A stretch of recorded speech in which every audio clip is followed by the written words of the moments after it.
السلام علیکم ورحمۃ اللہ.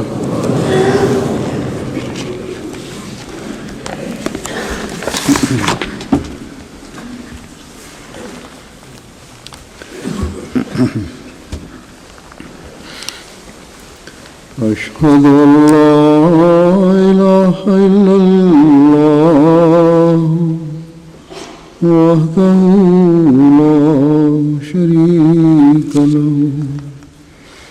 وأشهد أن محمدا عبده ورسوله.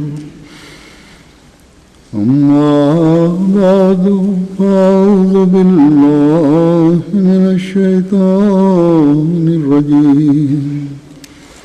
بسم الله الرحمن الرحيم. الحمد لله رب العالمين الرحمن الرحيم مالك يوم الدين. إياك نعبد وإياك نستعين. اهدنا الصراط المستقيم صراط الذين أنعمت عليهم غير المغضوب عليهم ولا الضالين.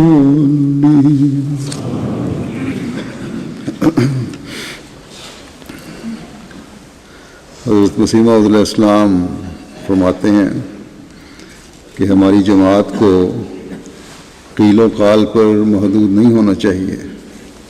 یہ اصل مقصد نہیں. تزکیہ نفس اور اصلاح ضروری ہے، جس کے لیے اللہ تعالیٰ نے مجھے مأمور کیا ہے. بس آپ چاہتے ہیں کہ جماعت میں عملی تبدیلی پیدا ہو. جب آپ نے فرمایا کہ قیل و قال پر محدود نہیں ہونا چاہیے، اس کا مطلب ہے کہ صرف باتوں تک ہی نہ رہو. یہ نہ ہو کہ جہاں اپنا مفاد دیکھو وہاں اپنی بات کو بدل لو، اپنے اخلاق کے معیاروں کو وہاں قائم نہ رکھ سکو، بلکہ ایمان اور اللہ تعالیٰ کی باتوں پر عمل اور اپنے نفس کی اصلاح اور اسے ہمیشہ پاک رکھنا اپنی زندگیوں کا حصہ بنا لو. اور جب یہ ہوگا تبھی آپ کی بیعت میں آنے کا حق ادا ہوگا. اور اسی مقصد کے لیے اللہ تعالیٰ نے آپ کو بھیجا. بس ایک احمدی کو یاد رکھنا چاہیے کہ آپ کی بیعت کا حق ادا کرنے کے لیے اللہ تعالیٰ کے احکامات کی طرف نظر رکھنے کی ضرورت ہے، ان پر عمل کرنے کی ضرورت ہے. اور ہمیشہ ہمیں یہ یاد رکھنا چاہیے کہ اللہ تعالیٰ کی رضا ہمارے پیش نظر ہو. گزشتہ خطبے میں نے بتایا تھا کہ اللہ تعالیٰ فرماتا ہے کہ اگر تم قبولیت کے نظارے دیکھنا چاہتے ہو، دعاؤں کی قبولیت کے، تو فلیستجیبوا لی، اس پر عمل کرو، میرے حکموں کو قبول کرو. یہ اللہ تعالیٰ کے حکموں کو قبول کرنا کیا ہے؟ یہ ہماری تمام تر صلاحیتوں کے ساتھ اللہ تعالیٰ کے حکموں پر عمل کرنا ہے، اپنی زندگیوں کو خدا تعالیٰ کے حکموں کے مطابق گزارنا ہے. بس رمضان کے اس خاص ماحول میں ہمیں یہ جائزہ لینے چاہیے کہ ہم اللہ تعالیٰ کے حکموں کو کس حد تک اپنی زندگیوں کا حصہ بنا رہے ہیں. اگر یہ نہیں تو ہمارے یہ زبانی دعوے ہوں گے کہ ہم اللہ تعالیٰ کے حکموں کو قبول کرتے ہیں. اللہ تعالیٰ نے قرآن کریم میں بے شمار حکم دیے ہیں. اپنے حکموں کو ان حکموں کو سامنے لاتے رہنا چاہیے ہمیشہ ہمیں، تاکہ اصلاح نفس کی طرف ہماری توجہ رہے. اس وقت ان میں سے جو اللہ تعالیٰ نے احکامات دیے ہیں بعض باتیں پیش کرتا ہوں جو جہاں ہمارے نفس کے تزکیہ میں کردار ادا کرتے ہیں، وہاں معاشرے میں پیار، محبت اور امن کی فضا پیدا کرتے ہیں. اللہ تعالیٰ قرآن کریم میں فرماتا ہے کہ وَعِبَادُ الرَّحْمَٰنِ الَّذِينَ يَمْشُونَ عَلَى الْأَرْضِ هَوْنًا وَإِذَا خَاطَبَهُمُ الْجَاهِلُونَ قَالُوا سَلَامًا. اور رحمان کے سچے بندے وہ ہوتے ہیں جو زمین پر آرام سے چلتے ہیں، نرمی سے، وقار سے چلتے ہیں، تکبر نہیں کرتے. اور جب جاہل لوگ ان سے مخاطب ہوتے ہیں تو وہ لڑتے نہیں، بلکہ کہتے ہیں ہم تو تمہارے لیے سلامتی کی دعا کرتے ہیں. بس مختصر طور پر اس عظیم اخلاقی اور روحانی انقلاب کی تعلیم کا نقشہ کھینچ دیا جو آن حضرت صلی اللہ علیہ وسلم لائے تھے، اور آپ کے ماننے والوں نے، آپ کے صحابہ نے ان اخلاق کو اپنے اندر پیدا کیا تھا.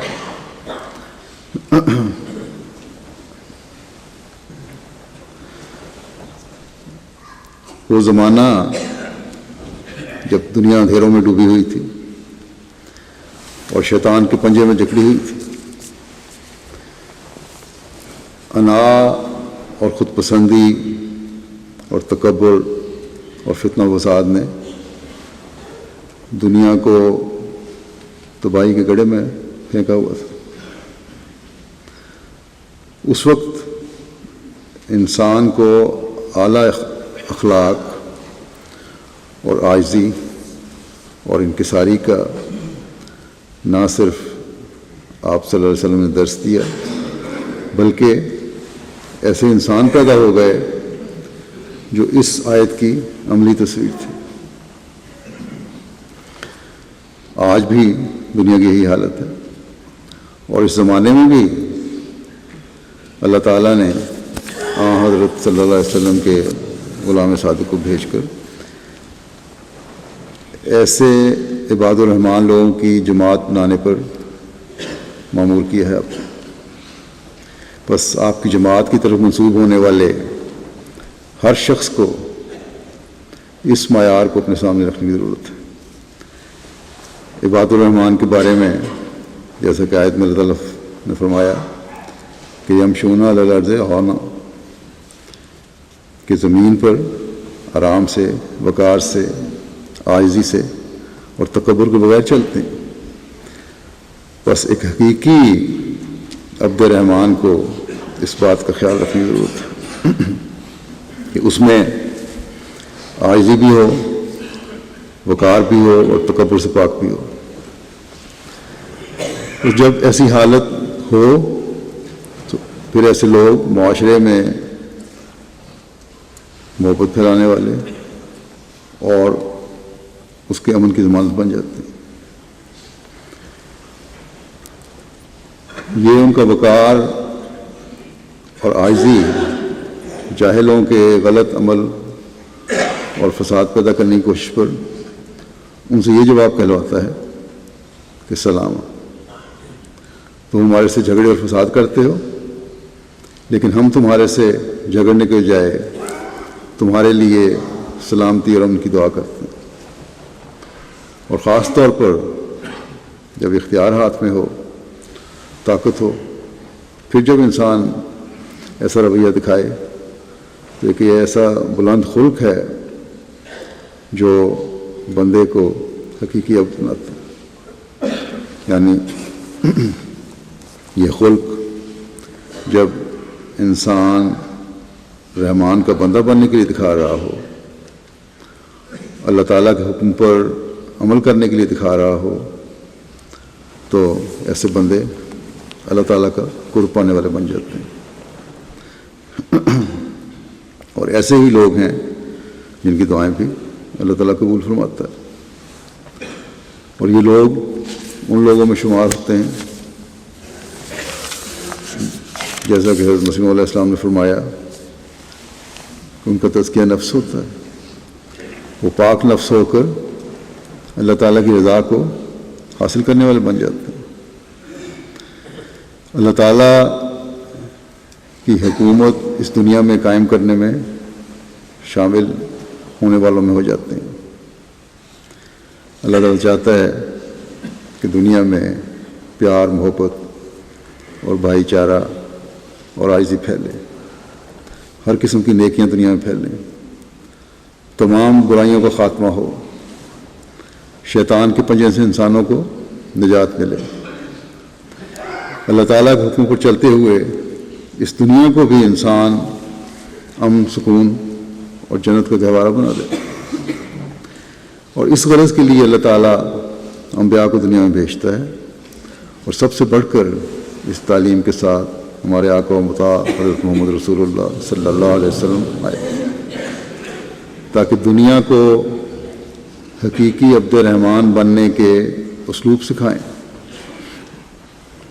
تاکہ دنیا میں رہنے والے انسانوں کو یہ بتائیں کہ ابدی جنت کا ادراک پیدا کرنا ہے اور اسے حاصل کرنا ہے تو پہلے اپنے عملوں کو خدا تعالیٰ کے حکموں کے مطابق ڈھال کر اس دنیا کو بھی جنت بناؤ.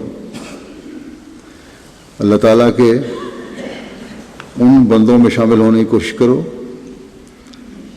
جن کے بارے میں خدا تعالیٰ فرماتا ہے وادخلی فی عبادی وادخلی جنتی، یعنی اور میرے بندوں میں داخل ہو جا اور اور میری جنت میں داخل ہو جا.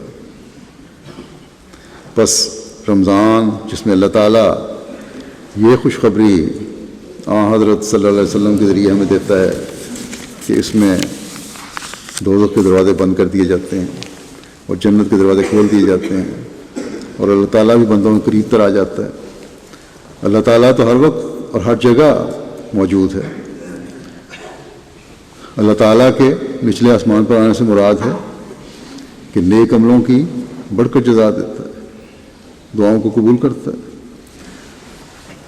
بس ہر ایمان کا دعویٰ کرنے والے کو، ہر احمدی کو جو حقیقی مسلمان ہے،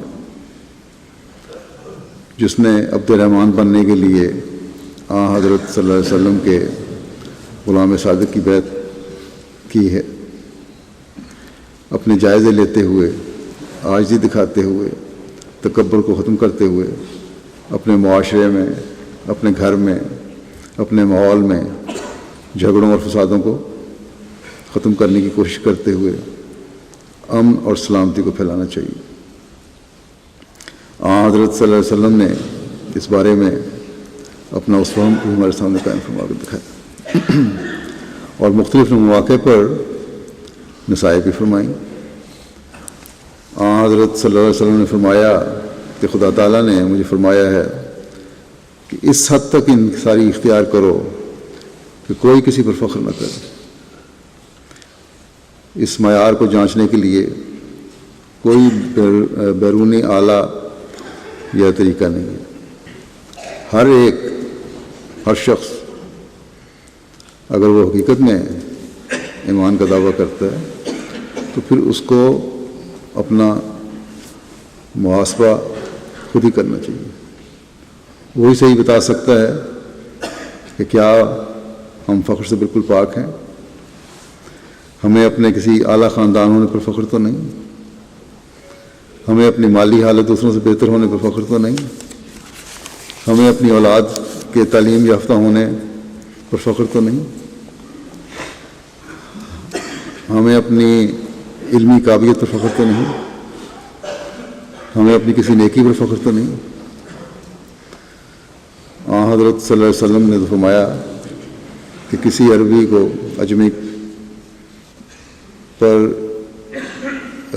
کو اجمی پر فوقیت نہیں ہے، نہ عربی کو عجمی پر نہ عربی کو عجمی پر. یہ کوئی اس کے لیے فخر کا مقام نہیں. اصل بنیاد تقوی ہے، اور جس میں تقوی ہو اس کے ذہن میں کبھی کسی قسم کا فخر آ ہی نہیں سکتا. بعض دفعہ علم کا فخر اتنا زیادہ بڑھ جاتا ہے کہ انسان پھر دین سے بھی دور ہٹ جاتا ہے.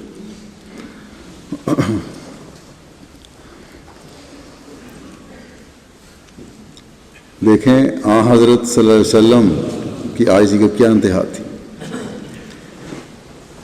جب اللہ تعالیٰ کے حکم سے آپ یہ اعلان فرماتے ہیں کہ انا سید و ولد آدم، کہ میں تمام بنی آدم کا سردار ہوں، یہ ایک ایسا بڑا اعزاز ہے جو صرف اور صرف ہمارے آقا کو حاصل ہوا. لیکن اس بلندی کو پانے کے بعد کہ جس بلندی تک دوسرا کوئی پہنچ نہیں سکتا، ہمارے آقا ایک اور بلندی کی معراج کا اعلان کرتے ہیں. ان الفاظ میں فرماتے ہیں یہ اعلان کرتے ہوئے ولا فخر، اور مجھے اس بات پر کوئی فخر نہیں. معاشرے کے فساد کو ختم کرنے کے لیے، امن اور بھائی چارے کی فضا پیدا کرنے کے لیے آپ کے عظیم اسوے کی ایک اور مثال دیتا ہوں. ایک مرتبہ ایک یہودی نے حضرت موسیٰ کی فوقیت ثابت کرنے کی کوشش کی تو مسلمان نے سختی سے کہا کہ محمد رسول اللہ صلی اللہ علیہ وسلم کا مقام سب سے بلند ہے. اس پر وہ یہودی آپ صلی اللہ علیہ وسلم کے پاس آ کر عرض کرتا ہے کہ اس سے میری دل آزاری ہوئی ہے. تو تمام نبیوں کے سردار نے فرمایا کہ مجھے موسیٰ پر فوقیت نہ دو. یہ ہے وہ عظیم اسوہ جس سے معاشرے کا امن قائم ہوتا ہے. بس یہ ہے وہ جواب ان لوگوں کے لیے بھی جو اس امن، آشتی اور صلح کے بادشاہ پر الزام لگاتے ہیں کہ آپ کی وجہ سے دنیا کا امن برباد ہو رہا ہے. اور یہ ان لوگوں کے لیے بھی اسوہ ہے اور سبق ہے جو آپ صلی اللہ علیہ وسلم کے نام پر ظلم و بغیت کے وارداتیں کر رہے ہیں.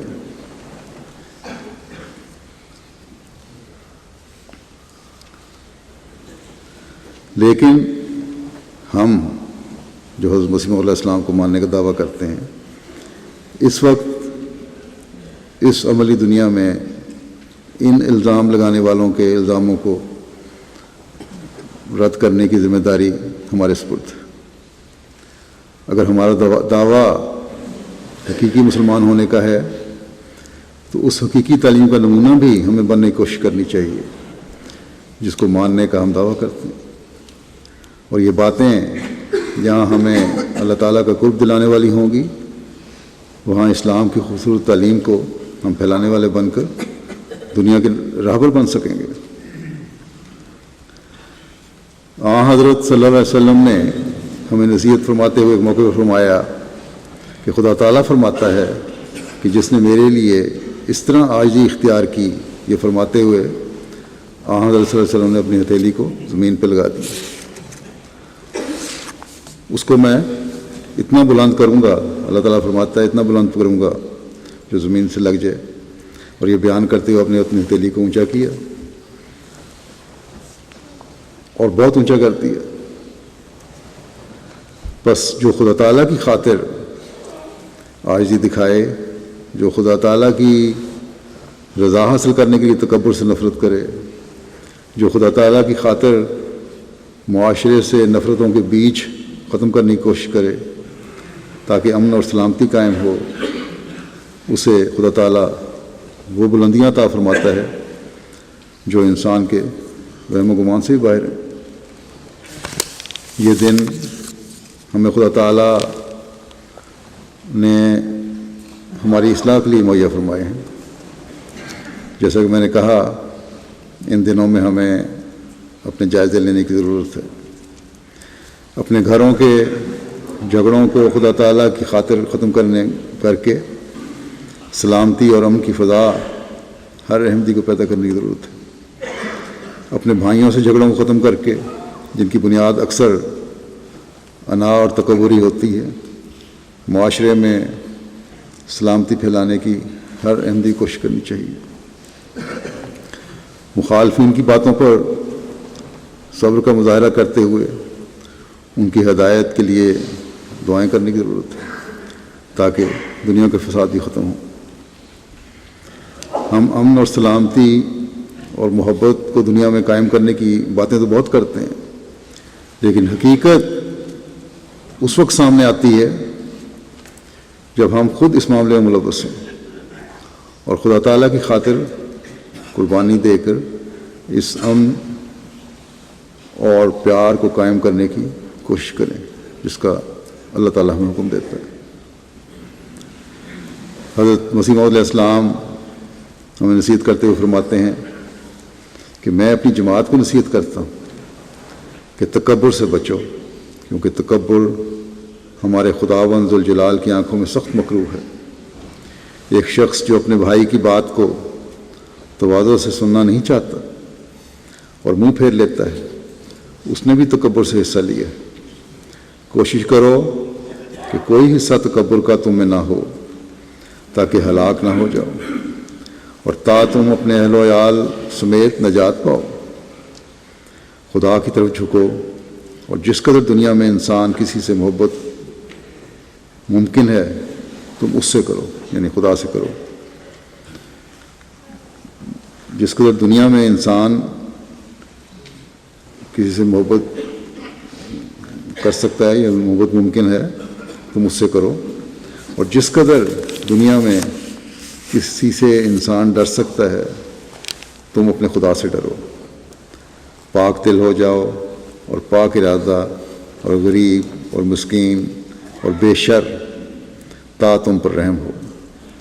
بس یہ وہ حالت ہے جو ہم میں سے ہر ایک کو اپنے اندر پیدا کرنی چاہیے۔ ان دنوں میں ایک کوشش کے ساتھ اپنے ہر قسم کے تکبر کو ختم کرنے کی کوشش کرنی چاہیے، سلامتی پھیلانے کی کوشش کرنی چاہیے، اور اس کے لیے دعاؤں کی طرف بھی بہت توجہ دینی چاہیے۔ پھر آپ علیہ السلام نے ایک جگہ فرمایا کہ خدا تعالیٰ کی عادت ہرگز نہیں کہ جو اس کے حضور عاجزی سے گر پڑے وہ اسے خائب و خاسر کرے اور ذلت کی موت دے۔ جو اس کی طرف آتا ہے وہ کبھی ضائع نہیں ہوتا۔ جب سے دنیا پیدا ہوئی ہے ایسی نظیر ایک بھی نہ ملے گی کہ فلاں شخص کا خدا سے سچا تعلق تھا، فلاں شخص کا خدا سے سچا تعلق تھا اور پھر وہ نامراد ہو۔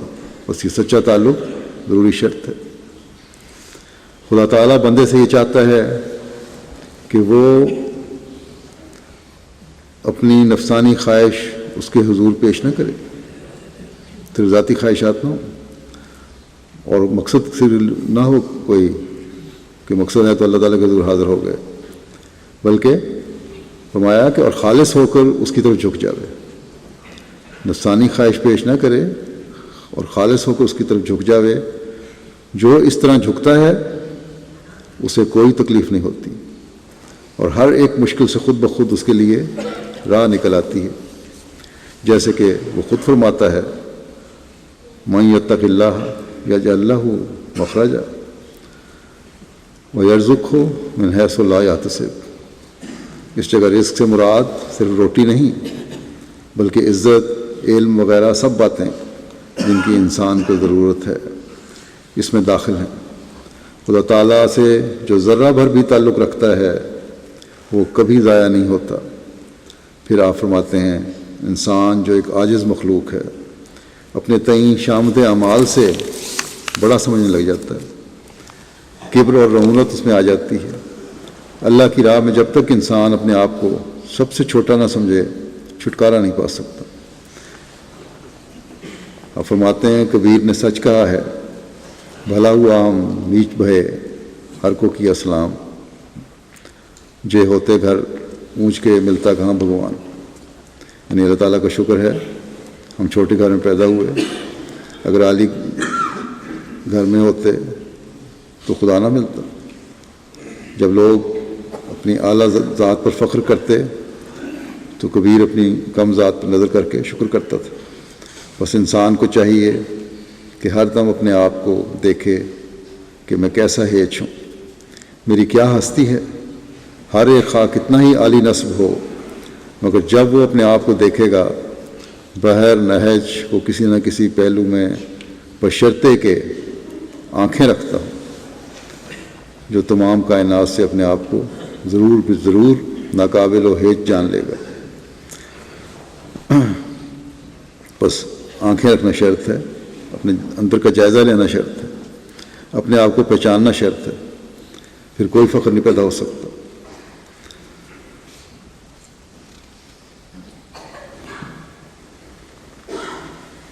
انسان جب تک فرمایا کہ انسان جب تک ایک غریب و بے کس بڑھیا کے ساتھ اخلاق نہ برتے جو ایک اعلیٰ نسل عالی جا انسان کے ساتھ برتتا ہے یا برتنے چاہیے، اور ہر ایک طرح کے غرور اور رعونت و کبر سے اپنے آپ کو نہ بچاوے، وہ ہرگز خدا تعالیٰ کی بادشاہت میں داخل نہیں ہو سکتا۔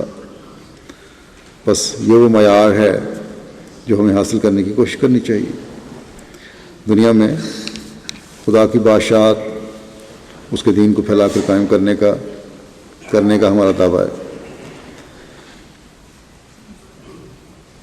تو پھر اگر یہ دعویٰ صحیح ہے تو ہمیں اپنی حالتوں کو بھی ایسا بنانا چاہیے کہ پہلے خود خدا تعالیٰ کی بادشاہت میں داخل ہو۔ حضرت مسیح علیہ السلام نے فرمایا کہ اگر یہ تکبر وغیرہ ہے، اپنی حالت کی طرف جائزے نہیں لے رہے اور کسی بھی طرح اپنے آپ کو بڑا سمجھتے ہو، کسی بھی قسم کا تکبر تمہارے اندر پایا جاتا ہے، وہ ہرگز خدا تعالیٰ کی بادشاہت میں شامل نہیں ہو سکتا۔ بس یہ دن جو اللہ تعالیٰ کے فضل سے پاک تبدیلیوں کے پیدا کرنے اور قبولیت دعا کہ اللہ تعالیٰ نے ہمیں میسر فرمائے ہیں، ان میں اس طرح توجہ دینے کی ضرورت ہے۔ جس بات پر فخر ہے یا جو چیز ہمیں ہماری عاجزی اور انکساری میں بڑھانے میں روک ہے، یا جو چیز بھی ہمارے ماحول میں ہماری وجہ سے بے چینی اور فتنے کا باعث بن سکتی ہے، اسے ہمیں اللہ تعالیٰ کے حضور جھکتے ہوئے، اس سے مدد مانگتے ہوئے دور کرنے کی کوشش کرنی چاہیے، تاکہ ہمارا وجود ہر جگہ سلامتی پھیلانے والا وجود بن جائے، نہ کہ بے چینی اور فساد پھیلانے کا ذریعہ۔ اللہ تعالیٰ نے حقوق کی ادائیگی، سلامتی پھیلانے کی، غصت اور تکبر سے بچنے کے لیے ایک دوسری جگہ ان الفاظ میں حکم فرمایا ہے، فرمایا کہ وَاعْبُدُوا اللَّهَ وَلَا تُشْرِكُوا بِهِ شَيْئًا وَبِالْوَالِدَيْنِ إِحْسَانًا وَبِذِي الْقُرْبَى وَالْيَتَامَى وَالْمَسَاكِينِ وَالْجَارِ ذِي الْقُرْبَى وَالْجَارِ الْجُنُبِ وَالصَّاحِبِ بِالْجَنبِ وَابْنِ السَّبِيلِ وَمَا مَلَكَتْ أَيْمَانُكُمْ إِنَّ اللَّهَ لَا يُحِبُّ مَنْ كَانَ مُخْتَالًا فَخُورًا، کہ اللہ کی عبادت کرو اور کسی چیز کو اس کا شریک نہ ٹھہراؤ، اور والدین کے ساتھ احسان کرو، اور قریبی رشتہ داروں سے بھی، اور یتیموں سے بھی، اور مسکین لوگوں سے بھی، اور رشتہ دار ہمسایوں سے بھی، اور غیر رشتہ دار ہمسایوں سے بھی، اور اپنے ہم جلیسوں سے بھی، اور مسافروں سے بھی، اور ان سے بھی جن کے تمہارے دانے ہاتھ مالک ہوئے۔ یقیناً اللہ اس کو پسند نہیں کرتا جو متکبر اور شیخی دکھانے والا۔ اس آیت میں اللہ تعالیٰ کی عبادت اور شرک سے روکنے کے بعد بعض حقوق کی طرف توجہ دلائی گئی۔ رمضان جہاں عبادتوں کی طرف توجہ دلانے کا مہینہ ہے، وہاں معاشرے کے حقوق کی ادائیگی کی طرف بھی توجہ دلانے کا مہینہ ہے۔ بس ان دنوں میں ان حقوق کی ادائیگی بھی ایک مومن کا فرض ہے، اور ان دنوں میں اگر عادت پڑ جائے تو اصل میں تو یہ ادائیگی ہمیشہ کے لیے ہے جو انسان کو کرنی چاہیے ان حقوق کی، لیکن یہ مہینہ ایسا ہے جس میں ہم عادت ڈال سکتے ہیں۔ اگر یہ ادائیگی نہیں تو صرف عبادتیں مومن کو ان تمام مقاصد کا حامل نہیں بناتی جو رمضان کا مقصد ہے۔ اصل مقصد تو یہ ہے کہ ایک پاک تبدیلیاں جو ہم پیدا کریں ان کو زندگی کا حصہ بھی بنائیں۔ ایک تو عبادتیں ہیں، اور عبادتیں جب ہم اس مہینے میں کریں تو پھر مستقل زندگی کا حصہ بنائیں۔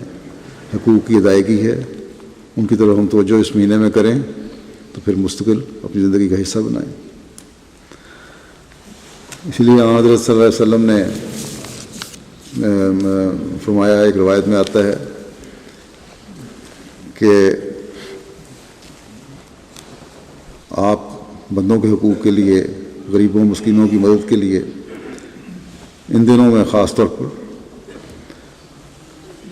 اپنے ہاتھوں کو اس قدر کھولتے تھے کہ روایات میں آتا ہے کہ آپ کی سخاوت تیز آندھی سے بھی بڑھ جاتی تھی۔ عام حالات میں بھی آپ کی سخاوت کا معیار اس قدر بلند تھا کہ کوئی دوسرا ان تک پہنچ نہیں سکتا تھا۔ تو پھر رمضان میں سخاوت کی مثال دینے کے لیے تیز آندھی کی مثال سے کی جو مثال دی گئی ہے، اس سے بہتر کوئی مثال نہیں ہو سکتی۔ تو بہرحال یہ ضرورت مندوں کے حقوق کی ادائیگی ہے جس کا آپ نے اعلیٰ ترین اس وقت قائم فرمایا، جو مالی مدد کی صورت میں ہے۔ اس کے علاوہ ان کے جذبات کا خیال رکھنا، ان کے احساسات کا خیال رکھنا، ان کی دوسری ضروریات کا خیال رکھنا، یہ بھی 7 چیزیں ہیں۔ اور پھر آپ نے مومنین کو بھی یہ نصیحت فرمائی کہ اس طرف خاص توجہ کریں، یہ اللہ تعالیٰ کا بھی حکم ہے۔ گو جیسا کہ میں نے کہا کہ یہ حکم سارے سال کے لیے ہے، لیکن جیسا کہ میں نے بتایا کہ رمضان میں نیکیوں کی طرف زیادہ توجہ ہوتی ہے یا ہونی چاہیے، اس لیے ان دنوں میں خاص طور پر ان حقوق کی ادائیگی کی طرف ہمیں توجہ دینی چاہیے، اور ان دنوں کی نیکیوں کی عادت پھر مستقل نیکیاں بجا لانے کا ذریعہ بھی بن جاتی ہیں۔ اس آیت میں اللہ تعالیٰ نے انسان کی پیدائش کے بنیادی مقصد عبادت کی طرف توجہ دلانے کے بعد کہ عبادت جہاں اللہ تعالیٰ کا حق ادا کرنے والا بناتی ہے، وہاں ایک حقیقی عابد اور عبد الرحمن کو بندوں کے حقوق کی ادائیگی کی طرف بھی توجہ دلانے والی ہونی چاہیے۔ اگر یہ دونوں قسم کے حق ادا نہیں ہو رہے تو ایسا شخص مومن نہیں، بلکہ ان لوگوں میں شامل ہے جو متکبر اور شیخی بگاڑنے والے ہیں۔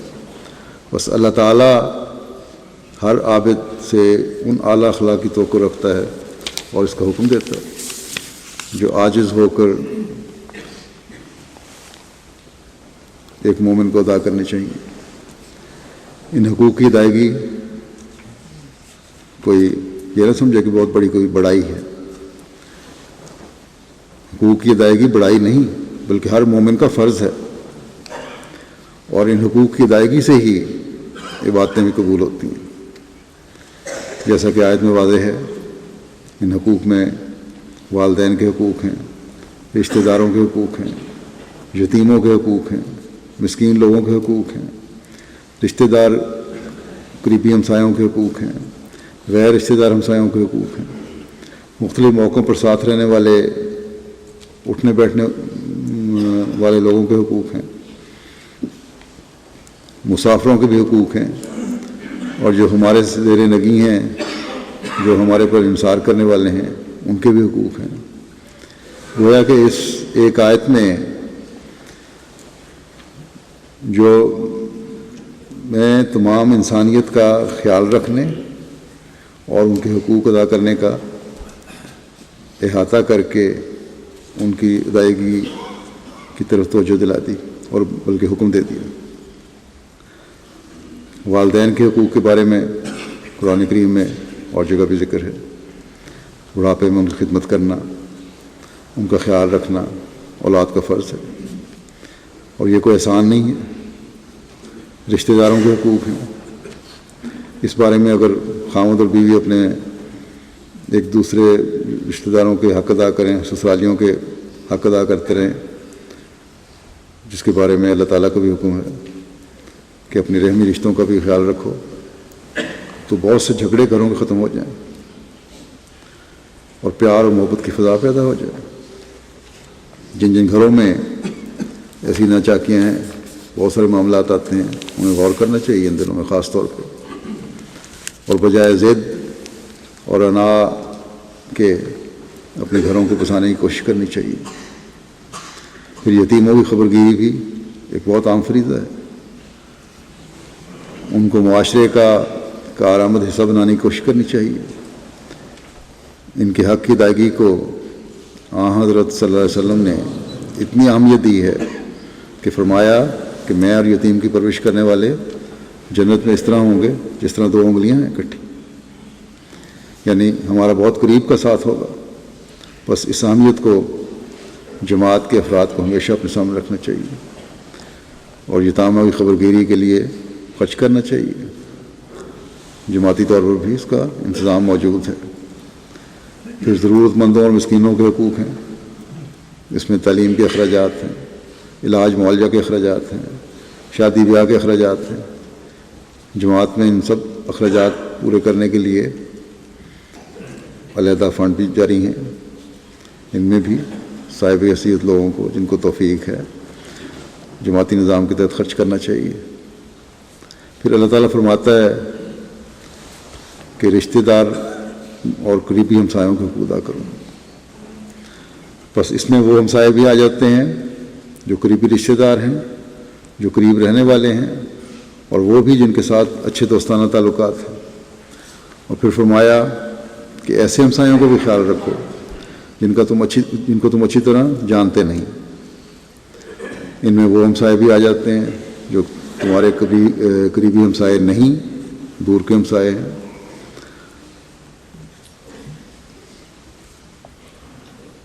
اور وہ ضرورت مند ہمسائے بھی آ جاتے ہیں جن کے تمہارے ساتھ اچھے تعلقات نہیں۔ بس یہ وہ خوبصورت تعلیم ہے جو محبت اور پیار کو پھیلاتی ہے، صلح و آشتی کی بنیاد ڈالتی ہے، ماحول میں امن اور سلامتی پیدا کرتی ہے۔ پھر ہم جلیسوں اور مسافروں کے حقوق کی ادائیگی کا حکم ہے۔ ان الفاظ میں حقوق کی ادائیگی کو میاں بیوی کے حقوق کی ادائیگی پر بھی حاوی کر دیا اور اپنے دوستوں، ساتھیوں، ساتھ کام کرنے والوں پر پھیلا دیا، اور افسروں اور ماتحتوں کا بھی اس میں احاطہ کر لیا۔ پھر وما ملکت ایمانکم کہہ کر ہر قسم کے ماتحتوں اور زیر نگین افراد کے حق کی طرف توجہ دلا دی، اور یہ سارے حقوق بتا کر پھر فرمایا کہ اگر یہ حق ادا نہیں کر رہے تو تمہارے میں تکبر اور فخر پایا جاتا ہے جو اللہ تعالیٰ کو سخت ناپسند ہے۔ بس یہ اسلام کی خوبصورت تعلیم ہے، دنیا میں امن قائم کرنے، سلامتی پھیلانے اور ہر قسم کے طبقے کے حقوق قائم کرنے کی۔ بس یہ دن جو ہمیں میسر آئے ہیں، جو ہمیں خدا تعالیٰ کے قریب کرنے کے دن ہیں، بلکہ خدا تعالیٰ خود ان دنوں میں ہمارے قریب آ گیا اور ان لوگوں کو نوازنا چاہتا ہے جو اس کے بھی حق ادا کریں، جو عبادت کا بھی حق ادا کریں اور اس کے بندوں کا بھی حق ادا کریں۔ بس جیسا کہ حضرت مسیح علیہ السلام نے فرمایا، ہمیں عاجزی اختیار کرتے ہوئے ان تمام قسم کے حقوق کو ادا کرنے کی طرف خاص توجہ دینی چاہیے۔ یہ دن رمضان کے ایک خاص ماحول کی وجہ سے اللہ تعالیٰ کی عبادت کا حق ادا کرنے کی طرف بھی توجہ دلاتے ہیں اور دوسروں کی دوسری نیکیاں بھی جلانے کی طرف توجہ دلاتے ہیں۔ ان سے ہمیں زیادہ سے زیادہ فائدہ اٹھانے کی کوشش کرنی چاہیے۔ اگر ہم نے اپنی عبادتوں کو مقبول کروانا ہے تو اللہ تعالیٰ کے بندوں کے حق ادا کرنے کی طرف بھی خاص توجہ کی ضرورت ہے۔ حضرت مسیح علیہ السلام فرماتے ہیں کہ اگر تم چاہتے ہو کہ آسمان پر تم سے خدا راضی ہو تو باہم ایسے ایک ہو جاؤ جیسے ایک پیٹ میں سے 2 بھائی۔ تم ماتحتوں پر اور اپنی بیویوں پر اور اپنے غریب بھائیوں پر رحم کرو تا آسمان پر تم پر بھی رحم ہو، تم سچ مچ اس کے ہو جاؤ تاکہ وہ بھی تمہارا ہو جائے۔ آپ نے یہ فرمایا جو کوئی اپنی زندگی بڑھانا چاہتا ہے اسے چاہیے کہ نیک کاموں کی تبلیغ کرے اور مخلوق کو فائدہ پہنچاوے۔ اللہ تعالیٰ ہمیں اپنی عبادتوں کے ساتھ تمام حقوق دوسرے حقوق جو حقوق العباد ہیں وہ بھی ادا کرنے کی توفیق عطا فرمائے، اور ہم حقیقی رنگ میں رحمان خدا کے بندے بن جائیں اور اللہ تعالیٰ کے قرب کو اس رمضان میں پہلے سے پڑھ کر پانے والے ہوں اور پھر مستقل زندگیوں کا حصہ بنانے والے ہوں۔ نماز کے بعد میں 2 جنازہ غائب پڑھاؤں گا۔ ایک جنازہ ہے مکرمہ ہدایت بی بی صاحبہ اہلیہ مکرم عمر احمد صاحب مرحوم درویش کالا افغانہ قادیان کا، جو 4 جون 2015 کو چند دنوں کی علالت کے بعد وفات پا گئیں۔ انا للہ و انا الیہ راجعون۔ آپ نے درویشی کا دور بہت صبر و شکر سے گزارا، صوم و صلات کی پابند، تہجد گزار، قرآن کریم سے بہت محبت کرنے والی، مہمان نواز، نیک اور مخلص خاتون تھیں۔ آپ کو بہت سے بچوں کو قرآن کریم ناظرہ اور باترجمہ پڑھانے کی سعادت حاصل ہوئی۔ مرحومہ موسیہ تھیں۔ عثمان گان میں ایک بیٹی اور 2 بیٹے یادگار چھوڑے ہیں۔ آپ کے بڑے بیٹے سلسلہ خدمت سے ریٹائر ہو چکے ہیں، دوسرے بیٹے خدمت سلسلہ بجا لا رہے ہیں۔ آپ کی بیٹی طلبہ میں مقیم ہے، شادی شدہ ہے۔ دوسرا جنازہ ہے غائب مکرم مولوی محمد احمد ثاقب صاحب واقف زندگی، سابق استاد جامعہ احمدیہ روضہ کا، جو 18 مئی 2015 کو مختصر علالت کے بعد 98 سال کی عمر میں وفات پا گئے۔ انا للہ و انا الیہ راجعون۔ آپ حضرت مولوی محمد عبداللہ صاحب رضی اللہ عنہ صحابی حضرت مسیح علیہ السلام کے پوتے، اور حضرت حکیم محمد عبدالعزیز صاحب صحابی حضرت مسیح علیہ السلام کے بیٹے تھے۔ مڈل تک اپنے آبائی گاؤں بھینی شرک پور ضلع شیخو پورہ میں تعلیم حاصل کرنے کے بعد قادیان چلے گئے اور جامعہ احمدیہ قادیان سے مولوی فاضل کیا۔ 1939 میں زندگی وقف کی تو حضرت مسلم عود نے محترم ملک سیف الرحمان صاحب مرحوم کے ساتھ آپ کو دہلی کے ایک مشہور مدرسے میں فقہ اور حدیث میں تدریس کی ٹریننگ کے لیے بھجوا دیا۔ اس کے بعد دیوبند، سہارنپور اور لاہور میں سے بھی فقہ کی تعلیم حاصل کی۔ پارٹیشن سے قبل آپ کو کچھ عرصہ دفتر امورامہ اور پھر وصیت میں خدمت کی توفیق ملی۔ پاکستان میں جامعہ احمدیہ قائم کیا گیا تو حضرت مسلم عود رضی اللہ عنہ نے آپ کو اس میں استاد مقرر فرمایا، جہاں 40 سال تک آپ کو فقہ اور حدیث کے مضامین پڑھانے کی توفیق ملی۔ آپ نے فقہ کی مشہور کتاب بدایت المجتہد کے ایک حصہ کا اردو ترجمہ کیا، جو ہدایت المقتصد کے نام سے جماعت کی طرف سے شائع ہوا۔ اسی طرح آپ کو دارالقضاء ربا میں قاضی اور 1 سال ناظم دارالقضاء کی حیثیت سے بھی خدمت کا موقع ملا۔ آپ دعا گو، منکسر المزاج اور دھیمی طبیعت والے ایک نیک اور مخلص انسان تھے۔ آپ کے 20 شاگرد اکناف عالم میں مختلف اعلیٰ حیثیتوں سے جماعت کی خدمت توفیق پا رہے ہیں۔ مرحوم موسی تھے۔ عثمان گان میں 7 بیٹیاں اور 4 بیٹے یادگار چھوڑے ہیں۔ اللہ تعالیٰ انہوں نے درجات بلند فرمائے، مغفرت اور رحم کا سلوک فرمائے۔